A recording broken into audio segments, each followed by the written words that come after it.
let me tell you something. Let me tell you something. All right. Let me tell you something. Wait. What's up, everybody? Thank you for listening. This episode is brought to you by Primo Stickers. Primo Stickers is the only place I get my stickers made. Yes, they got high quality, high gloss stickers, and you can stick them mugs everywhere. I got this sign made by Primo Stickers. They do signs, banners, stickers. Go get it right now. Order your custom-made stickers at primostickers.com. Yes, that's PREMO stickers.com. Get yours today. What's up, everybody, man? Welcome to the Let Me Tell You Something podcast, man. It's your boy, Jesús Castillo. And we got my player partner, man, my road dog in the building, man.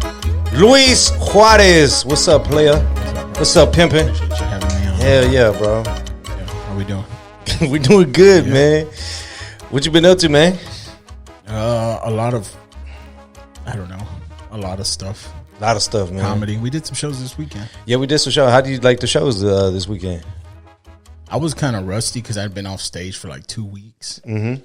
And like even like remember right up until the show, I didn't even like we were just talking and having a conversation. It's like, oh, the show's starting, and I was like, oh shit, I'm opening the show. Yeah. And I went out there and I kind of was just blanked, and it's a sold out show. But yeah, it's always fun though to be in those shows, and especially, man, we had like David Lucas on the show too, man. That shit was tight.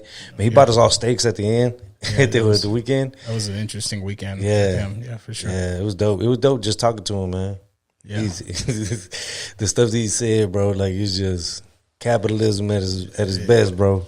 Yeah. And every time we talk about capitalism or politics, bro, I feel like you just start getting mad just out of nowhere. I mean, he was saying some upsetting stuff that I didn't agree with. Yeah. But, I know it was Ralph's green room, and that was Ralph's friend, and he invited him or whatever, and he was pretty nice. For the most part. Like he said, he bought us steaks, but bro, he's a cool ass dude, man. Definitely disagreed with a lot of his business. But it's all good, man. You could agree, disagree, and agree, and stuff like that. Whatever they say, it's all good. But aside from that, the shows were fun. I mean, the crowds. I mean, they're sold out crowds, bro. Like sold out crowds, bro. Been a while. Yeah.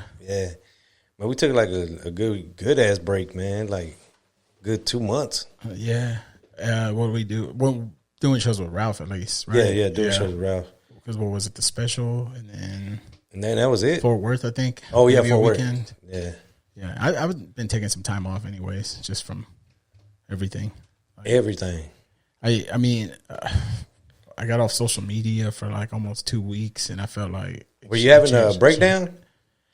I don't know if it was a breakdown. I just think that too much stuff was going on, and I went to therapy, and they're like, I think you're letting the outside world like affect your mood, because I was like pretty irritable and like just like going through some stuff, and maybe like I just felt a little like too wound up. Plus, I had my breakdown in January. I think I told you. Right, as soon as the year started. Mm-hmm. Yeah, I remember we had some conversations, and like even in San Diego, I remember I felt like you came out of your funk that weekend. Yeah, that was a fun weekend. Yeah, that was a fun weekend, bro. And I was coming out of the funk, and then I went right back in it. And then like at the end of it, I was like, oh shit, like what am I doing? Then I started just doing stuff. I just started getting busy, and I think that's what brought me out of it. It helps a lot. I think what helped me was getting off social media helped me to be more productive in other parts of the business that I'm working on. Like I'm writing scripts. Yeah. So I was able to write a whole short film and then work on this other feature that I've been working on with Vince that you know about. For like the last year now. But I see you got a Substack, right? Like what is it? Can you elaborate on that, man? I started a Substack because I just like also writing short stories, essays, things like that. I've been doing writing like that since I was a kid. Yeah. And I think I read some of the one that they about the magic numbers or like heavenly numbers. Oh yeah, that's pretty stupid. Yeah, it doesn't. I don't know. A lot of it doesn't make sense. I'm gonna be honest with you. A lot of it is like sometimes I'll sit down and I'm like, I have an idea. Like I just wrote one today. Yeah, I've been working on it all day because like 2 nights ago, All right, I wrote a short film, the one that I gave you the paper for to see if you could give me some notes on. Well, I had given it to Chris Estrada, right? Yeah. And I gave it to Chris Estrada like 2 weeks ago. I was like, hey, because when I worked with him at the Addison Improv, I told him I had this idea. For sure. And he's all like, well, he knows that I was working on that feature. He's like, well, you ought to try to write the short film because I got inspired because he wrote a short film after he did this full. Yeah. And he's all like, because it's only like 12 to 15 pages. He's like, maybe you should try to like just write it, just. It's almost like get your little practice in or like a little exercise. Yeah. And just to have it too, right? Yeah. So I kind of like did like a vomit draft. I wrote the entire thing out, not really doing any revisions or anything. And I sent it to him because he's the one that encouraged me to do it. And I was like, he's like, yeah, I'm excited to check it out. And then I didn't hear from him for like 2 weeks. And I go, fuck. And but after a week, I had texted him actually. I was like, it fucking sucked, right? And then he's like, nah, fool. He's like, I've had some stuff going on, but like, he goes, I'll tell you if your shit sucks or whatever. Right? Yeah, he's straight up. He's really honest, bro. Yeah, no, he's a honest guy, and also I would respect that from his opinion because I'm also trying to break into the writing world more, and like, why not talk to somebody that can actually help you who has done it before, right? Yeah, this is uncharted water for me. And then like 2 nights ago, I got the notes back like around midnight. Yeah. And they were long, like 2 long pages of notes, bro. just all types of different stuff. And I was just like, oh man, I knew it was ass. Yeah. And then he had told me, he's like, now we need to talk on the phone about it, Yeah. And I talked to him that yesterday for like 2 hours about it. But that night I had read them. And then I went for a walk around my apartment. And I had went and got one of those fucking joints from the Texas dispensaries. Oh my goodness, bro! The ones that we were smoking that day at the show at Hyenas, and I was like, it's just been making me hallucinate a little bit, and it was making me hallucinate, bro. And there was all these fucking possums, like a shitload of them, and I swear they were following me. And like that little paranoia turned into like a little idea for a short story that I ended up writing. They ended up turning out to be some. I don't know what the fuck it is. Can I tell you something, man? Like when I was going through that bad little episode I was going through, when that whole I think I told you, a possum had came up and grabbed my leg. Oh yeah. Grabbed my leg, right? It's the fucking possum. It's a fucking possum. And then Monday, there's a dead possum like in my driveway. What's with all the possums? I don't know, bro. I think it's something. I think for me, it was like I'm killing that bad vibe, or like it's that bad vibe is not there anymore. Yeah, I mean, what I'm saying? I feel like there has to be like some sort of symbolic or spiritual meaning tacuache. To the tacuache. Yeah, there's something to it. But there's a shitload of them yesterday. Yeah, like 10 of them. It likes. I don't know if it scared me, but it got me ready. Like, right before you're about to get into a fight, you get that adrenaline rush. That's exactly what happened. It was like an animal instinct. I was like, oh fuck, I'm finna have to fuck up these. How big were these possums? They were big. Yeah, this one was like a bunch of them were big, and there was like some smaller ones, right? Yeah. But I was like, oh shit. And I was like, damn, man. Yeah. And I was wearing, I think I was wearing these shoes, and I was like, fuck, I might have to fucking kick them because they'll bite you. Have you ever like, okay, was this at night? This was at night, right? This is 1 a.m. Oh shit. Yeah. I wasn't able to sleep. I didn't sleep all day. I stayed up till 9 a.m. Damn. And like, I got my kid ready for daycare, and then I just stayed up all night. And I was like pacing all around the apartment complex, like smoking the weed, and like ideas just kept coming to me. And I was like, let me just think of something, and just like keep it in the creative. And then like now that I'm walking more, it feels like the ideas flow a little easier. Yeah. I just got to get them out. Fuck it, I don't care. Like, what is your like process? Like, do you normally just walk or like, because like sometimes you like what I do is like I try to like clean. And when I'm cleaning, like some ideas come to me, and then I write them down. Or like what you do sometimes, I just vomit something on the page, no matter what it is, and I do it early. I say the first 2 hours that I wake up, I start writing. Yeah, and that's what I've been doing lately. And if something does come out of it, it probably just be like 1 or 2 things because I've just started doing that. So I don't know what's your writing process like. Kind of similar to that because I think in the morning is when I feel my most refreshed if I have gotten a good night's sleep. Yeah. I used to think it was the opposite where I was like, man, if I stay up real late, that's when I feel my most creative. Yeah. But I'm realizing that it's getting up extra early in the morning before everybody else does and either just like writing some stuff it's kind of like a journal, I guess. You know, I date it and then I just kind of go whatever's off on my mind and anything related to anything. Like, you know, like maybe I talked to my mom and she had told me she went to the doctor and then I started I started writing that, but it's also led to me crying a lot. Yeah. Like I'm realizing like, cause I had this weird dream the other day, man. And as soon as I started waking up and I write the dreams down, I had this dream about my abuelita Julia in Mexico. Right. And I never went to go see her after she died. And I was at my mom's house and I was there in the dream.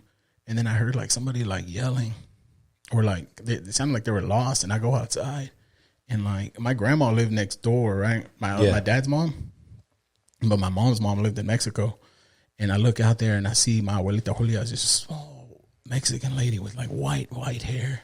Yeah. And she turned and she saw me. She goes, Luis, like she was so happy to see me. Yeah. And like she came and she gave me a big hug.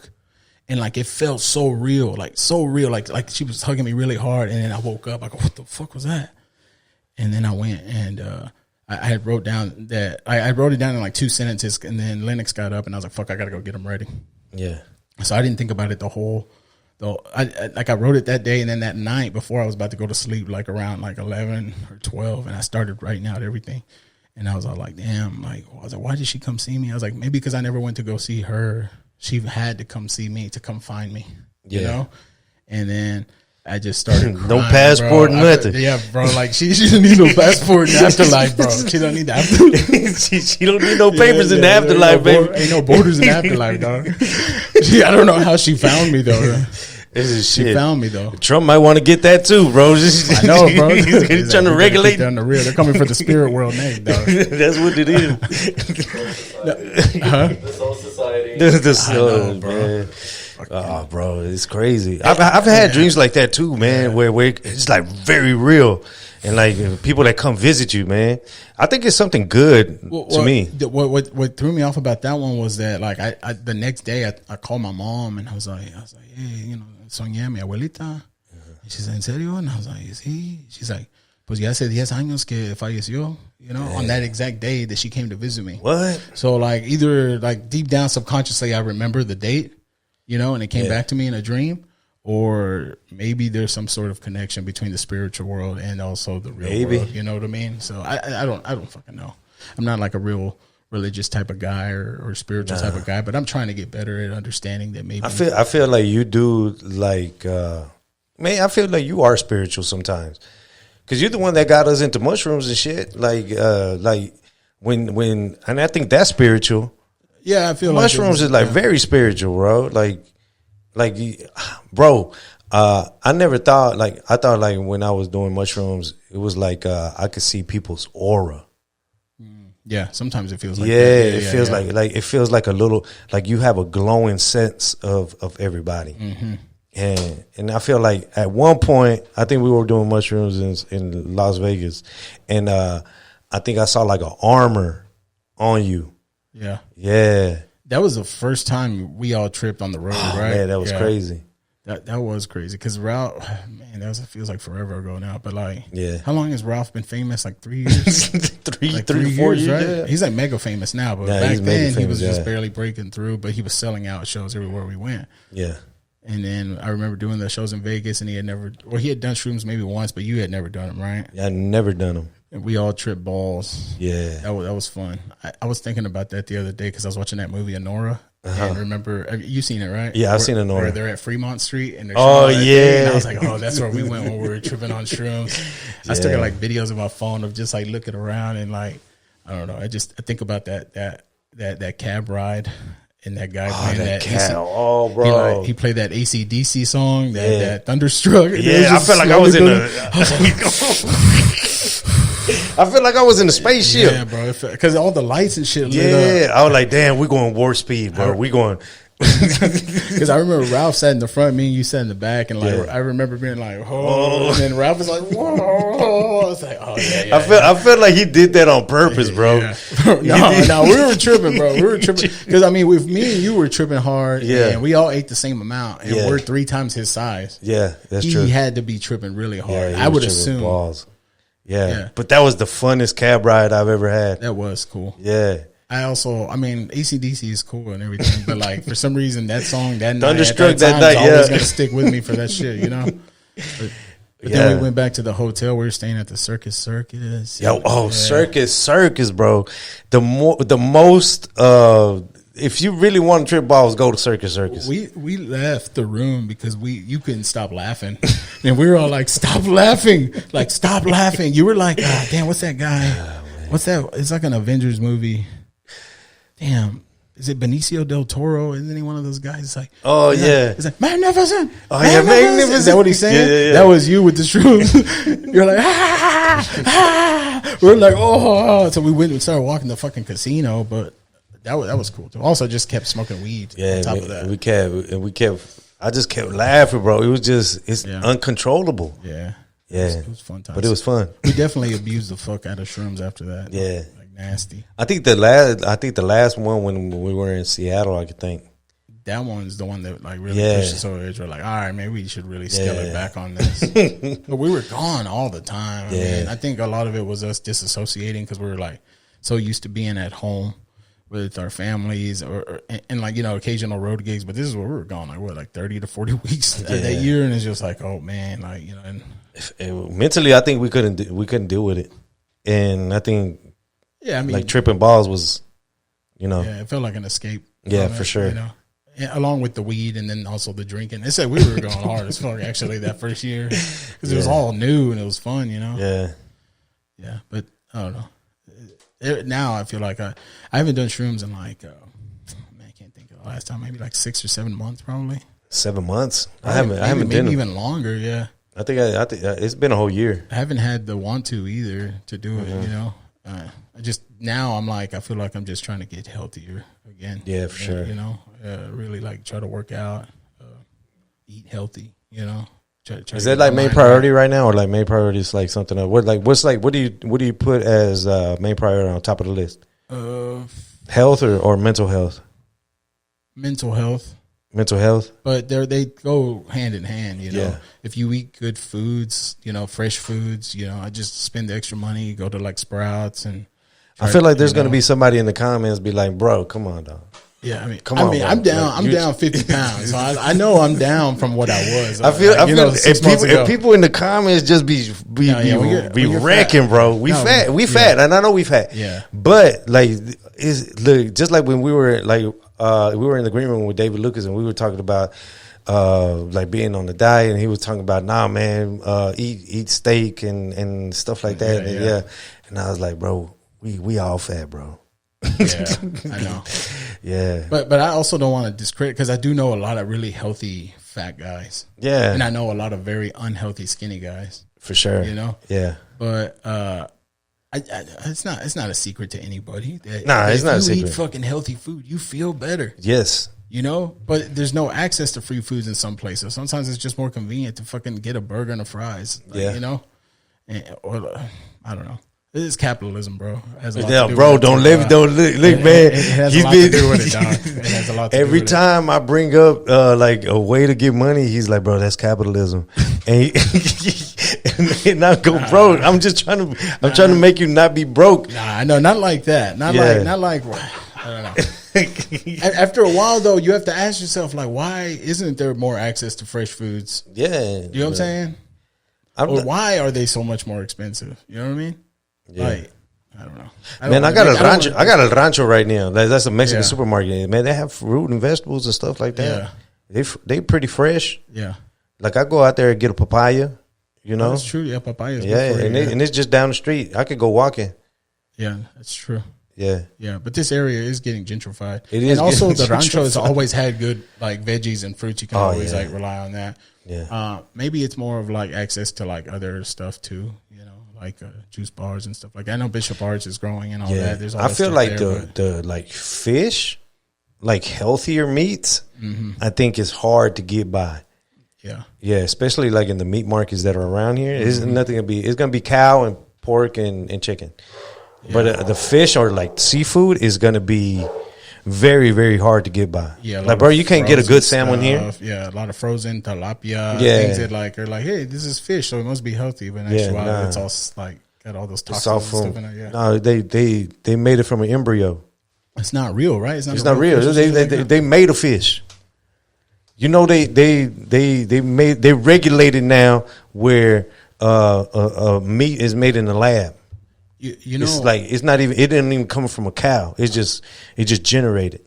I was thinking about while you were saying that, not to like derail from what we were talking about too much, but I think that we're old enough to remember food in the 90s. Like I can still remember. Like I feel like I can taste a burger in the 90s. And it tasted way different than it tastes right now. Bro, a Whopper in the 90s, like bro? It felt real. It felt quality. And the reason I bring that up is because remember when we went to Canada to do those shows with Ralph? Oh, yeah. And when we were over there, we started eating Popeye's chicken. And we're like, fuck, this is the best Popeye's chicken I've had. It was the best. Yeah. Like if everything felt real. It felt like it didn't have hormones. Meat, all the shit that they put in it here in America, they weren't doing that in Canada, and you can tell the difference. Yeah, you know. And I was just like, "Fuck, man!" They don't sell Fruit Loops, bro. Yeah, I know. They don't sell it, and like it's very heavy on American things. You know, in Mexico, like they can't even put like cartoons and shit on the boxes of cereal and stuff. It's like for some reason here they want to keep poisoning us. They want to do it. It's capitalism, bro. It's also because we got a lot of people. How are we going to feed all these people? And it's bro. I feel like there's only say there's a shitload of people, man. There's like 1 million people in this population, right? But there's only 2 farms. You get what I'm saying? There's only 2 farms. How many people can be fed by those 2 farms? Unless they grow crops that are genetically modified. You know, how are they gonna if I'm gonna have enough beef to sustain 1 million people, how much of the corn that I'm feeding these cows, how much can I grow in the Western unless I genetically modify it to where this crop, this corn could grow all year long. Yeah. Then I could feed enough cows to populate and to feed the rest of the world, the rest of the city. That's how it is. I think that's how it is, bro. Because the biggest stock is here in Texas of cattle. I think that we also have a really big dependency on meat. Yeah, you know, like I think that sometimes we got to change the narrative a little bit on what we consider to be healthy protein. You know, that's why like sometimes the vegan options aren't the worst. You know, you can get a lot of protein from like eating beans, you know, or different types of stuff like that. Now, vegan options are bad. They're nasty, bro. But they also make you feel better too. Yeah, you don't feel not to say because I still do eat meat. You know, David Lucas did buy us that steak. Yeah, I took it home the next day and I fucking butterflied it. It was a filet, and man, I eat it for breakfast, and that was the only thing I ate. And I did feel more like, you know, like fucking satiated or whatever. And I was like, all right, you know, I don't feel like I need like carbs or anything right now, and it gave me enough energy. And I was like, all right, this wasn't bad. So I get it, but that was also like $150 steak or whatever, however much it was. It was an expensive steak, and it's like, how often do you get that opportunity to have something like that? You know, but I think a lot of it is, I think just the overconsumption of things. I think the people that own a lot of those like corporations that like create a lot of those products that we put on the shelves, they are looking at it from profits, and therefore they're okay with putting more synthetic. I feel they're cool with putting more synthetic ingredients in the boxes of specifically cereals, but probably because their kids don't fucking eat it, they don't eat it. I feel like this when somebody starts a business. Or when somebody starts something for like a product or like some food to eat, they actually started off very well, like very ethical. But then as soon as it starts scaling up and scaling to where now the person that the owner, the single owner, has now become a board of members and a board of stockholders. Yeah. that's when it becomes. That's when they disconnect from the public. I feel like they had a good intention here when they first did it, but now it grew to this, to the popularity of this. That's when they disconnect with the public, and that's when they start putting everything on there. Why? Because now it's about profits. It's about profits for the stockholders. This is exactly what happens, and they put the pressure on whoever's in charge, and then they put the pressure on the people below them, and then below them it just trickles all the way down. And the only thing, the more money isn't, the profits aren't coming down because they're keeping all the profits. For sure.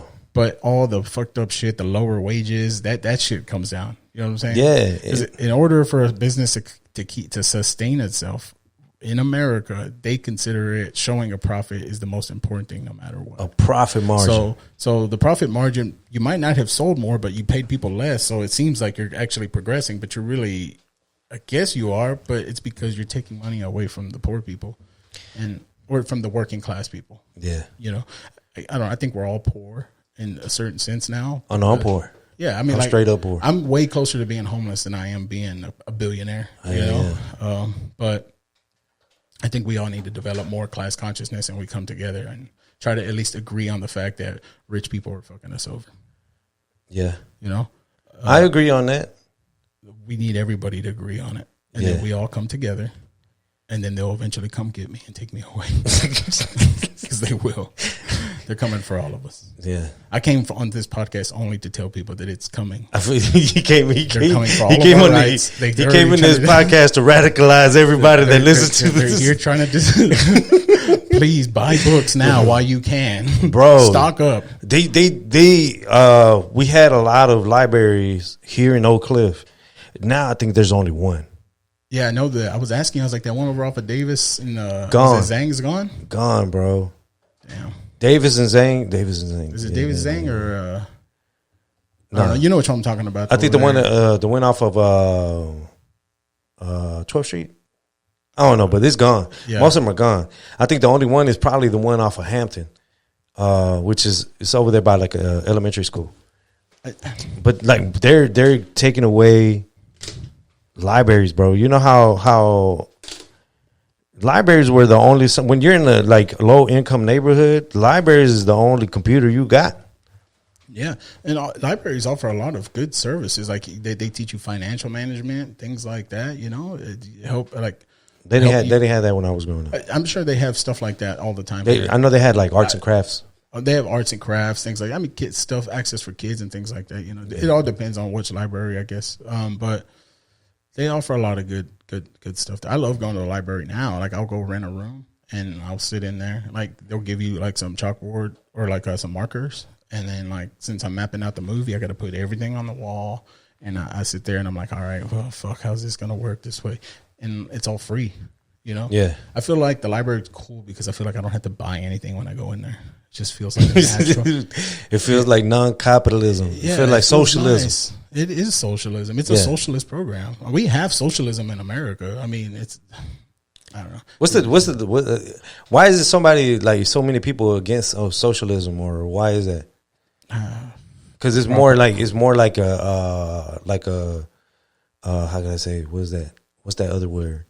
It's a political word. Like propaganda? No, like close to the Russian stuff. Like communism? Communism. Yeah. That's what it was. Man, my bad. It was in the tip of my tongue. Mm-hmm. You know what I'm saying? I think is it closer to socialism? Is socialism closer to communism, or like? I think communism is what socialism turns into, right? Yeah.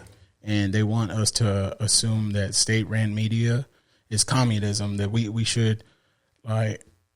Yeah, because they're taking away NPR and they're considering PBS. that part of being state-ran media, but in actuality, I mean they're getting rid of that stuff, so poor people don't have access to education either. You know what I'm saying? Or information. Come on, bro. Like, you know what's going on.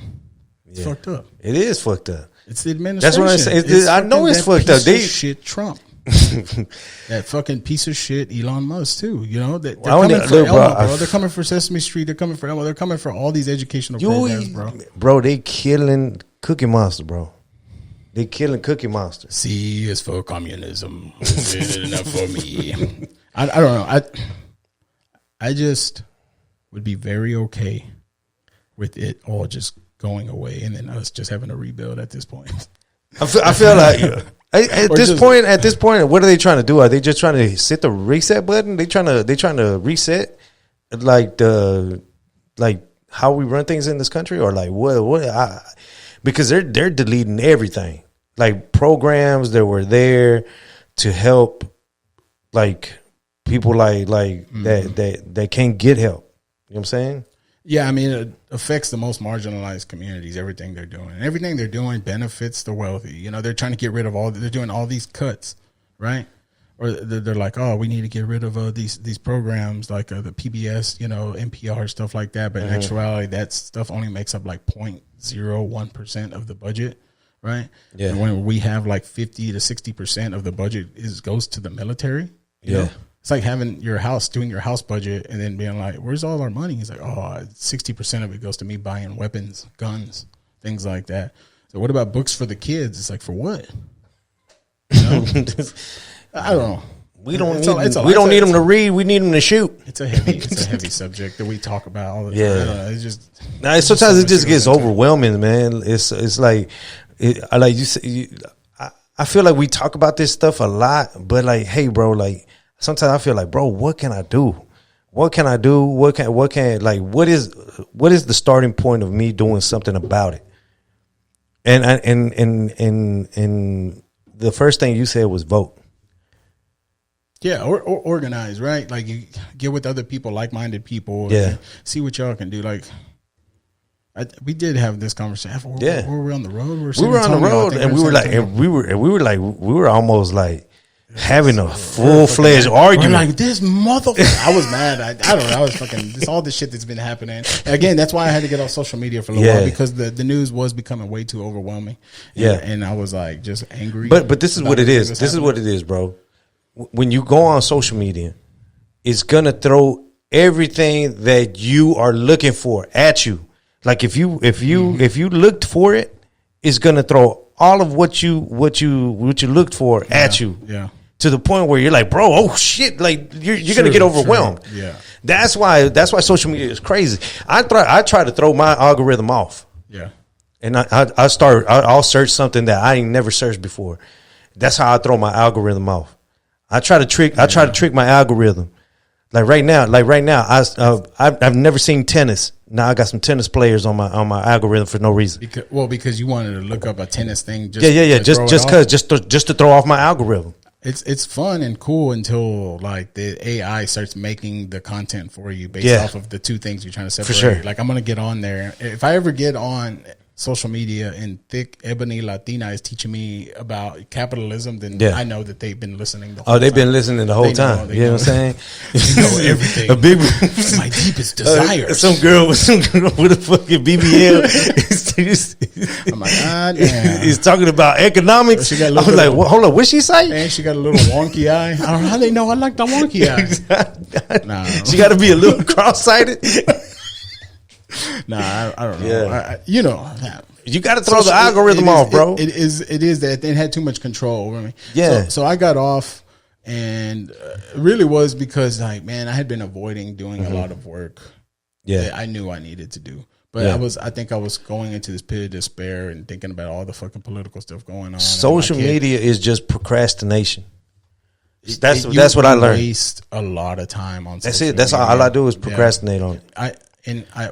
I got diagnosed for sure with that ADHD. You know, I told you about that. I had to take that test, and it turns out I got real bad ADHD. I told you I think I have it too. I think you should go get tested so that you can start on the process of getting the medication. Right? I just recently started taking Adderall for the first time, like an actually prescribed Adderall, but it's like the very low dose. I just started like 2 or 3 days ago. How's that prior feel? to that, I was on the non-stimulant one. Man, I've been having like kind of mood swings the last few days, but it's because I got off of the non-stimulant and I'm on this other one, but I got to get work done, you know? I just don't want to be having more prescriptions, bro. Like I'm already diabetic. See, this is a 40-year-old conversation, bro. Like we talk about prescriptions here. Like when you start talking about prescriptions, you start getting older, but like, But you don't always have to do medication. Like the medication was like strongly suggested based off of my test results. She's like, I think that the only way you can really get some effect and some help how's that scale? How's that scale? Right?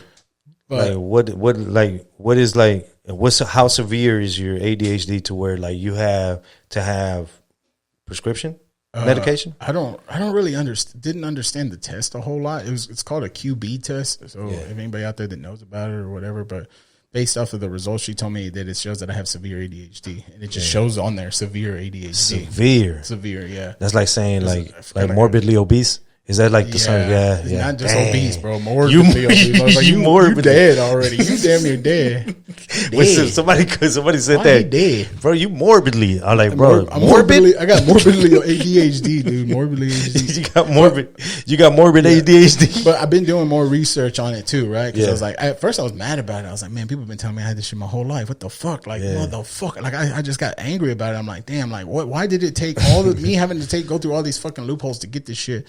As opposed to some other, and I don't want to fucking make it seem like everybody's got it easier, because not everybody has it easy, right? But some people have it easier than we do to get access to certain things like that. But I started doing research, and I found this clock, and I think I talked about it to you one time. And it's like a big timer, and it's a visual thing. And you, whatever it is that you're about to do, right? Say you're about to wash the dishes, you can set the timer to 20 minutes. And in that 20 minutes, you're like, you can see the clock. It's a visual thing, and you're doing what you got to do. I suggest you get it and you do it every time you get on your phone. Keep it in front of you, and then just put an hour on there, so it's all completely red, right? And once the red is all gone, that means an hour has passed. You get on there, you start scrolling on your phone. Before you know it, you look up, 45 minutes have gone by of you just swapping apps, doom scroll. Sometimes I am on my phone doing stuff, right? But I'm trying to like separate from it a little more and trying to do like more. And it's crazy because it gets me every time. Like on TikTok, like I watch videos, like something that interests me, and I click on it, and they don't tell you what the beginning of it is. So they'd be like, "Oh man, like and comment for the next video." So now I'm over there. I gotta wait until this motherfucker gets enough likes and clicks and stuff, so I could watch part 2. Yeah. I'm like, bro, and sometimes it'd be stuff like therapy stuff. I like, bro, I want to find out if I have whatever it is they telling me I have. I'm like, bro, I could have been gay all this time. Like you, like, but you don't know yet. You don't know yet. You gotta wait. I gotta wait for part 2. I gotta wait until this dude gets enough likes in order for me to. You might as well just go be gay. Yeah. And if you're not, then man, you can always go back. I feel like I won't like it. Forever just be bi. Yeah, or you just be bi, dude. Yeah. Just go out there and just dip your toes in different waters, I suppose. I don't know. I think that sometimes I'll get on TikTok. TikTok is the one that I really scaled back on because I would watch a lot of news on there. Yeah. But I remember me and Jaime were talking about one time we both watched like a movie on there. Yeah. Like it's like a movie I'd never seen. It's like clip 1 of 130 or some shit. And I'm just like watching. This was back when like before like you could even do 2-3 minute videos. You know? And I would just spend time on there watching a movie I'd never, or sometimes it'd be a movie that I had seen before. Yeah. Like it would just be like a random Remember the Titans or just fucking, or just some scene. Or it could be like a Godfather scene. Yeah. And or a Soprano scene. Yeah. And it's like 6 minutes of now it's like 6 or 7 minutes because you can put longer videos on there. But yeah, it can be time consuming. But that's why, because they want to keep you on there. You know, there's an app where they're actually making short form movies, kind of like Darman, but they're making the movie strictly in vertical form content that you have to download to play. Yeah, I've been seeing that shit all over the internet, bro, and they're using that same Bruno Mars song, and it's just it's just like Darman, but it's all vertical based. I don't know what Darman is. That's some Gen Z shit, or like what? Do you know what Darman is? What is that? A movie? Darman is a creator. Oh, Darman. Oh, okay, yeah. Oh, yeah. Darman, the creator. Yeah. Oh, okay, yeah. What? I don't know who was that. Man, I had read this article, something about like them talking, because you're talking about like the 9x16. 9x16. Right? Yeah. About 9x16 will eventually become like obsolete. Like it won't be a thing that we even watch. Almost it'll be like the form of like a VCR, because eventually over time technology will get so good that we won't even really need our phones. We'll have everything either in our eyes, kind of like right now we have like those Meta Oculus glasses or something. Meta. Like we're talking like 20-30 years from now where things are just going to be so advanced that everything's going to be in front of us. And if you watch a movie like fucking Tony Stark on the Avengers, oh bro, I've been waiting for somebody to do something like that. But imagine right now just focusing on all your shit on just making 9x16 videos, and then 20 years from now the shit won't ever be able to be watched, because who's going to want to watch a 9x16 unless it's like a memory or something, or like a video or a photo from the family or something. I think that's what's going to happen in about 10 years. We're just going to have phones as, you know how like they have those picture frames that you could have a USB on it and you could just have stuff like, it's just going to be 9x16 videos. Just 9x16 of us at the club, us doing shows, our fucking boomerangs from the shows. Yeah. Well, I don't know why we do that. Man. I don't know why I do anything anymore, to be honest with you. Yeah. I just let it happen. If it happens, fuck. If it happens to be good, cool. If it's not, then fuck it. I'm just being creative. I feel like that's what I'm trying to do with my content right now. I'm just trying to throw something at the wall. I'm just trying to be creative to see if something happens, see if some magic comes out. But I'm trying to be creative. You know, I mean, the podcast is good. It's great. It's going good, right? Like, it's going good. It's great. I know I said I hadn't watched the last couple episodes, and I appreciate everybody for listening. But I do remember being really entertained on all the ones that I did watch. Yeah, you know, I got a little. I got to catch up on Ralph's podcast too. I haven't heard it in a while.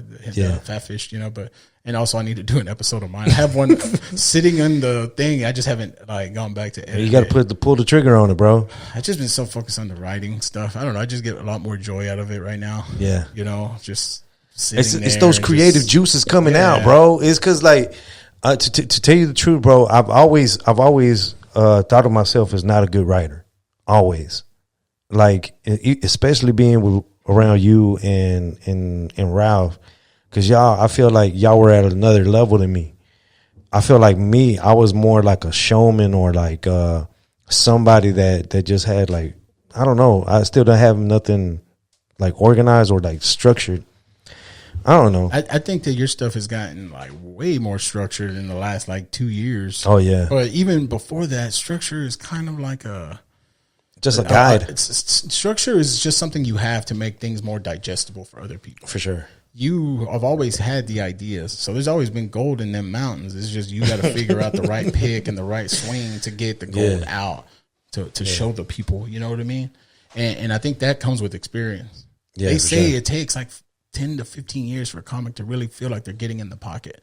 And I feel like that's kind of happened in the last couple of years with you. Yeah. Even more. I feel like that before the pandemic too, because you were already headlining stuff, and then the pandemic kind of slowed shit down for a lot of us. Yeah, and then I had to be a 9-to-5 guy. Yeah. Yeah. Get to work the regular job. I was an essential worker, you know? So like I had to concentrate on that. I was like, it kind of diminished the dream for a while. Yeah. So then I had to focus on that, and then all this happened, and I was like, bro, I got to get on my shit. I think that's a lot of it too right now, is that I am very blessed that I am able to have some downtime to write and do all these things that I've always wanted to do. Mm-hmm. You know, if I'm able to sustain a career in comedy and make enough money to where I can just write when I'm not doing stand-up or do a podcast or hang out with my friends and do content or whatever, you know, write, like make movies and shit like that, then it was all worth it. You know, because I spent my whole life being creative. Yeah. Have you ever heard the song Con Dinero Puedes by Los Cardenales? You know, Con dinero puedes comprar mil amores, pero no una novia. Something like that. Yeah. It's like, qué tonto yo. Man. Me gasté la vida. La vida. Con dinero. Like if I'm spending my whole life chasing the money, then I feel like there's no real fulfillment. The thing is, man, don't chase money. Chase what you're good at. Well, that's what I'm doing now. Chase and your I feel like it's once you start to let go of the idea of like, fuck, I got to get this money, and then it's all like, I'm just gonna just do what fucking feeds the hunger, the creative hunger inside me. And then now I'm realizing, I'm like, oh, it pays off. And I feel like I never wanted to chase the money, man. I never wanted to chase the money, but I did want to do this. So, money is an important aspect, but it's not the whole thing. You get what I'm saying? Yeah. It's like, bro, if you get good at this, if you get good at one thing, the money will come. Yeah. Money is going to be there. But the thing is to fulfill what you really want to do. That right there is going to open up things that you ain't never thought about. Yeah, it's true. Yeah, when I started this comedy stuff, like I never thought I would take it this far. Yeah, never. But I think that's why it's also important for us to have a really good society to live in. Yes, sir. To where like we can just be creative. Like all our taxes going towards like social programs. Like all of us have healthcare. All of us have good schools. All of us have access to fresh foods and things that aren't poisoning us, and where we can all live off a livable wage. Yeah, but nothing's gonna be funny downtown. We can have it will be really. Man, I was having this conversation the other day with Vince, right? Where we were talking, and I was telling him, I was like, what were we talking about exactly? I don't know. Somehow the conversation about Monsters Inc. came up. Yeah. Right. You seen that movie? Yeah, I seen Monsters Inc. You remember how they're like trying to fill their energy quota by going and scaring people? Yeah. And they think that that's the only way. If they stop going and scaring, then the energy will cease to show up. Right. But they realize it's easier to make them laugh. And when they start making them laugh, the energy is like, it's way more, right? Like, yeah. It's almost like when Tony Stark did the little thing that in his chest. With even more power. Even more power. Yeah. Like he created an element. Yeah. Yeah. My bad. I'm more Avengers than Monsters Inc. No, yeah. I'm more Marvel. It's all the same. It's all Disney. They own everything. They own all of us. Actually, they know everything about us. They own me too, man. Yeah, no. But having a better society, makes things easier for everybody. For sure. And it allows people, like even people who have never done a creative field, and had aspirations to do it, they can just do it in a world where they don't have to worry and stress about, fuck, I'm working 10 hours today, man, I'm working 11 hours a day. Fuck, man, the energy bill's going up and all this. Because all these greedy motherfuckers, they take advantage of all the working class people. They take advantage, make our lives harder. When we all should just be fucking chilling, making art, laughing, doing podcasts. And we all do work too. We can all go work a job. We can all I don't know.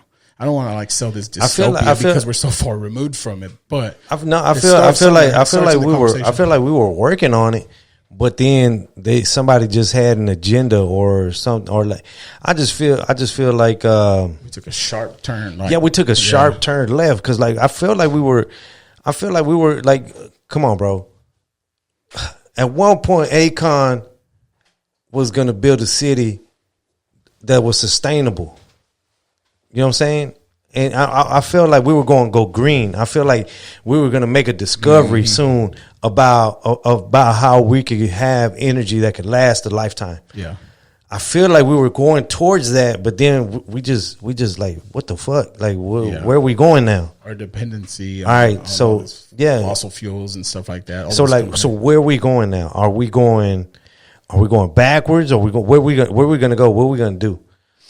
I mean, I feel like people just don't give a shit about the future no more. Well, this is also me being like kind of a nerd in this way where, you know, I think I've had a conversation with you about there's this thing called the Kardashev scale, right? It's like this Soviet physicist who broke things down into civilizations: type 1 civilization, type 2 civilization, type 3 civilization. A type 1 civilization is one that like can basically sustain itself off its own energy, off the global energy, the earth, right?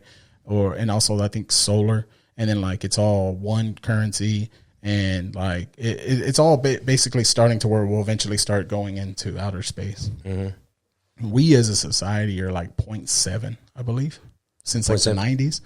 Like we're getting close to where we might be considered a type 1 civilization, where we can finally start traversing the universe. You know what I'm saying? We can start going. we went back by 0.5 points, and now we're probably back down a few points because we're so back down to 0.5, bro. But a lot of it has. I mean, we literally created weapons that will wipe out civilization like right now. You know what I'm saying? Like we have all this shit to kill her. It's like we have a death wish. We have a death wish. I just feel we're just really dumb. We're a very primitive species. We're really stupid. Yeah. For all we know, there's like probably like a super highway going past the fucking earth that we just can't see because we just can't. We stupid. You know, we're too stupid. It's like it's not even so much so we're stupid. We're just primitive. We just don't know. We can't. Our brain can't unlock something that's already there. Like a squirrel, we see a bunch of squirrels. Like if aliens are coming by, like the way we see squirrels, we're like, oh, that's cool. But like we don't want to like interact and know what they're doing and stuff like that much. I mean, just like aliens will come by and there's some people that do and be like, oh, they're a primitive species. We don't want nothing to do with them. They'll probably fucking kill us if they see us. You know what I'm saying? Yeah. I don't know. It's a lot. It's a lot of shit. Like UFOs and stuff. Like they say there are UFOs out there. If there is a UFO, it's because they're so far advanced, way beyond us, that we probably are just too stupid to understand. Or they're us, or another version of us.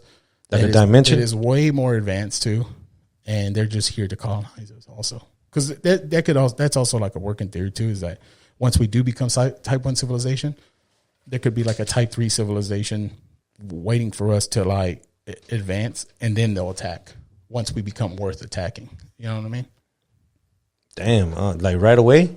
Probably right away. They'll probably start with nanobots. They'll send a bunch of bots to the moon, and then those little nanobots will make other nanobots, and then they'll make more nanobots, and then they'll make weapons and shit. I don't know. You got to think about it. Damn, what theory is that? It's all part of the same theory. It's all. I don't know. I read this book, Futurist book by Michio Kaku, Future of Humanity and Future of the Mind. Oh, is that's that Asian dude, right? Yeah. The one with the white hair? And then just like, what's his name too? What's that guy's name? Neil deGrasse? Neil Deadass Tyson? Nah. What's that other guy's name? Carl Sagan, like the old physicist and stuff. Oh, okay, the physicist, yeah. Yeah, I don't know. Yeah, I don't know. When I was a little kid, I used to watch PBS all the time. Yeah. PBS is a good channel, man. You learn a lot of stuff, man. Yeah, man. They're trying to get rid of it. Sesame Street, bro. Trying to get rid of Sesame Street. Trying to get rid of Arthur. What the fuck? My son watches that stuff, man. Yeah. Caillou. Y'all saw that they made Arthur, Mr. Rapper and gay? Yeah. I mean, he kind of always suspected it. You know what I mean? He always had Yeah. It's good for him. He's a good teacher. You know what I mean? They made him gay? Yeah. Well, that's cool. That's good for him. Did he figure it out, or they just revealed that he had like a boyfriend? They revealed that he had a husband. The whole time. He invited the student to the wedding, all of his students to his wedding, and then all the kids saw him on at the altar with the husband, and they were like, "Yo, what the fuck?" Everybody, like the whole gang. Yeah. Binky was there. Binky's Mexican as fuck, right? Nah, Binky got to be a Mexican, bro. I seen a big dude like that with a big ass head like that. Yeah. Yeah, I've seen. Everybody's seen a few of those. Like Jay Leno chins, like, bro. You know, I feel like all the cartoons that I've done, I could identify somebody in my life that looks like him. Yeah, Binky, I know somebody that look like Binky. Yeah, I know somebody that look like Arthur right now. Brain. Yeah. Francine. I know somebody that look like Francine. Yeah, Muffy. I don't know. I watch Arthur a lot too. I feel like there's this crackhead that I know that look like Francine, bro. Yeah. Yeah. And she used to be feisty, just like her too. Okay, yeah. No, I want to say she's definitely she was like Butch, right, or something like. I don't know. She was the first stud. She's the first cartoon stud. Yeah, she was a stud. Oh no, Spinelli from yeah. Spinelli was straight stud. I don't know what makes somebody a stud or whatever, or what their preferences are. They got to have a better fade than you, and you know what I'm saying. They know what I'm saying. Yeah. They can pull. They can pull some hoes, man. Can pull. Yeah. I don't know. They want to get rid of all that stuff, man. Yeah, it's just sad. It's cool, man. They bro, man, that's funny, bro. That's material. Yeah, I mean, I've been working on some more stuff. I literally go I think I went on stage talking about capitalism on my new jokes. About my friends say I blame too much stuff on capitalism. But every time you talk about capitalism, every problem you have, bro, that's capitalism, bro. Yeah, I know. Bad. ADHD. It can be tiring. Your ADHD is you blame capitalism. And man, talk about ADHD, bro. Greed. Talk about ADHD, bro. What about the older generation, bro, that had ADHD and they ain't never like my dad. I feel like he has ADHD, bro. If you have ADHD, they say this is what the psychiatrist told me, was that you probably got it from a parent. And yeah, that's my dad. Bro. ADHD can overlap with other symptoms, right?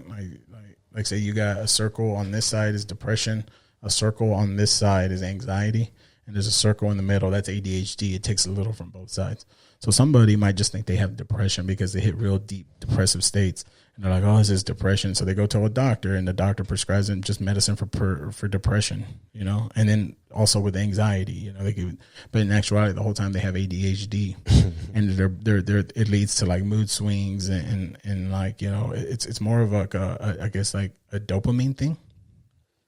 like maybe your body or your mind doesn't produce as much dopamine as it's supposed to, and you chase quick dopamine. That's why like a lot of people with ADHD can get like addicted to porn, get addicted, like they can become hypersexual based off of their quick, they want that quick dopamine, or just like impulsively eating, impulsively spending. Porn is addicting, bro. Yeah. Porn is addicting. Like that could be very addicting, bro. Especially when you ain't getting none. Oh yeah. When you don't get none, bro, I've been off of it for a while now. Yeah? Yeah, it's changed my life a little bit. For sure. Were you celibate? celibate? Tough. No, I just go off my dome, off the brain, off my own door. Nah, I'm just kidding. I always talk about trying to blow myself, but I can't. That's why you got to stomach. You just got to go off your mind. It's because your body don't want you to be gay. Nah, maybe that's why you're fat, because your brain wants you to want to release that power. I have to earn it. I have to lose a bunch of weight. You have to lose it. Once you lose a whole bunch of weight, then you're like, okay, you can be gay now. Yeah, you can be gay now, bro. It's your choice. It's okay now. Yeah. Go ahead. Go on now. Go on now. Get. Go on now. Get. I don't know. Well, I mean, how long have we been doing this? Like right now? What? Is there like a 55 time? minutes? Is there a certain time we have to? No, we just shooting the shit, man. Okay, cool. I don't know. Why you having a good conversation? It's a good conversation. I like, man. Yeah, we done said something about like ADHD. We took about capitalism, because I know you want to talk about capitalism, bro. And then we broke it down. Well, let's go back to what we were talking about. Like talking about capitalism is one thing, right? Yeah. And it's not that I always want to bring it up. It's just that everything is political, especially if you come from a marginalized community, right? Yeah. So, for example, my mom, she doesn't speak any English. She wasn't educated here. She relies on Social Security, right? She relies on my dad's Social Security, you know? May you rest in peace. Yeah. If something were to get taken away, like Social Security, that would destabilize her, force her probably back into she's still working right now. But if she was a little bit older, like that stuff fucks everybody that doesn't have money like these fucking rich people. And they want to cut it so they can get the tax break. Mm-hmm. You know what I mean? We should be pissed off right now. We should be literally going and fighting for it. And the way you do it, like you talked about, what can I start doing? Start organizing. Get with like-minded people. Give back in the way that you can give back. Having these conversations on your podcast is important. You know what I'm saying? Being aware of it. Bringing attention to it. Can you, for example, have an organization that's already organized that you could probably go into? Yeah, go donate some time to, I don't know. I wouldn't do something that you enjoy doing and then go and do that thing. Okay. If it's something that helps community. You know, well, I know that there's community garden, like go help out in the community garden. There's also like there's something called LULAC. I don't know if you. Yeah. What do you think about those type of organizations? I never really wanted to like get involved with like LULAC or anything like that. Just and maybe it's because like I think also with, if y'all don't know what LULAC is, it stands for League of United Latin American Citizens. Mm-hmm. It's like more about regulations and stuff like that. I think, or like trying to get the community together. Yeah, I remember when I was in school. I think when I went to Mountain View, they were like, "Oh, you gonna join like LULAC or something like that?" And then I remember this professor talking about LULAC has like racist like. Back in the day, had like ties to where they didn't want to be involved with the Negro, or like they wanted to have closer proximity towards whiteness as opposed to blackness, and that goes back to like just the Latino community like kind of being racist. Yeah, not everybody, obviously. No, man, but there's racism inside each group. Yeah, like there's racist people against other, like there's racist Mexicans against Mexicans. You know what I'm saying? Yeah, but there's also like a lot of it is against. You get made fun of for being dark. For sure. Because it's considered to be uglier, or like, you know what I'm saying? Like the closer you are in proximity to whiteness, the more you're considered to be better looking. Oh yeah. And there's also like advantages, economical advantages for you. You're probably more likely to get hired. You're more likely to not get pulled over by police, things like that, right? Like if I was 2 shades lighter, I'll be a dime piece. See, that's what I'm saying. Yeah, that's the mentality they have. Yeah. Well, you're saying that right now. I'm telling you, that's the type of mentality they have. Yeah. Like if yeah. True. Like if I was 2 shades lighter, I would be considered a dime piece. I thought you were saying that about you. Oh no, so you a dime piece already? No, baby? man, I'm already a dime piece, baby. Nah, it's true though. I mean, and we're all guilty of it. I mean, I got made fun of for being dark my whole life, bro. Yeah. I could never hide it.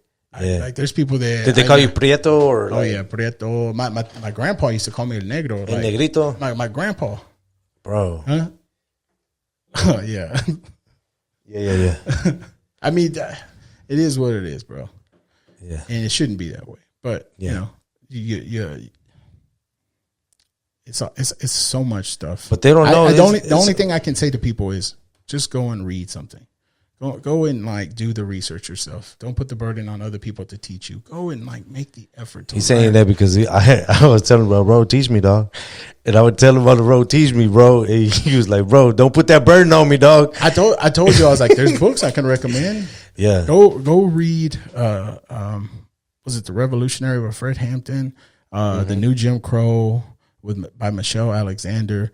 Read any fiction written by a woman, like Erica Sanchez, Margaret Atwood, Toni Morrison. Yeah. Go read just anybody that you're interested, things that you're interested in. Go and find those things, and then once you start reading, you start to get better at reading, and then you want to start reading other things. Maybe you end up reading some political theory or something, and you start to learn. Yeah. Read some Foucault or some Derrida, stuff like that. Just over time, though, it doesn't just happen overnight. It's a slow, gradual thing. For sure. And just be vigilant of people around you who might not have your interests.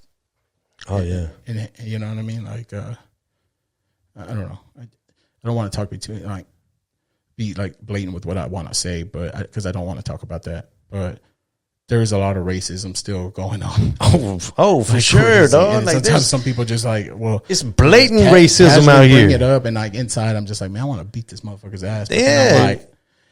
Unfortunately, we still do live in capitalism, and I do got to get my money because people rely on me, right? It's the dialectical materialism. I know that I got to get this money in America to pay my rent, because if not, I will more than likely be homeless, right? Yeah. Do you think something like this is something like a privilege because we live in a first world country? Because if we lived in a third world country, we wouldn't have. We're living in a third world country. They just told us that we live in a first world country. Who said? Oh, hold on. They are telling us that our country is good, that we have freedom. No, but okay, stripping all of it from us. Say okay, yeah, okay. Maybe because of now the administration, but I'm talking about because I feel like we have a certain maybe those third world countries like other third world countries don't have the technology, don't have the resources like food and water and stuff like that to actually have some type of career in the creative arts. You know what I'm saying? Why? Because they haven't moved past that yet. Yeah, I don't know. This is interesting because have you ever seen that? I think it's a little documentary about comedy. Larry Charles, a guy. I think he's one of the creators of Seinfeld or something, the producers of Seinfeld. Where he went to. It used to be on Netflix. I don't know if it's still on there. Where he went to different countries and different states, and I think he went on a few Indian reservations and stuff, and to talk about people's exposure to comedy and how they still even if they're living somewhere where maybe there isn't an opportunity for them to do it, the really ones that really want to do it somehow still find a way, right? I think that's how the Borat style of comedy became a thing, where you couldn't go and actually try to do an interview, a mock type interview. He had to act like he was this ridiculous person, and it had to seem almost real in order to really disguise the comedy, but he's still doing the comedy. You know what I mean? Yeah. Sometimes it is the comedy will find its way no matter what, regardless of everything that's happening. Oh, yeah. Though ideally, it would be great if like right now there's somebody, if everybody had access to be able to just be creative and do all that. But like there's somebody right now doing stand up in front of some guerrilla army people. Or he's doing something. He's doing something funny, stand up, but he's disguising it. He's putting a prank on somebody. Yeah. Man, it's been years since I watched it. I do remember it being pretty crazy because there is one where it's like a warlord guy, and then they're talking about like what makes him laugh. They're talking about what makes you laugh, and this guy would line up, and this is fucked up, but he would line up a bunch of pregnant women or something, and he would cut open their bellies. Oh man! And bet on whether if it was a boy or a girl, just to get his laugh off. You know what I'm saying? And that's a little it's sick. Very dark. It's a really very dark thing. And also, just because something's funny doesn't mean necessarily makes it right either. Yeah. It's something to remember when everybody's becoming a fucking alt-right Republican ass fucking comedian these days. Oh, for sure. They just talking. They talking off their talking out of their ass. It's all for greed and just greed only. Step away from it. Get away from it. Go back to making shit for the fucking making shit. I feel like they're focused on the 1 minute sets. They're focused on. I feel like they're not, bro. I know. Yeah, I know.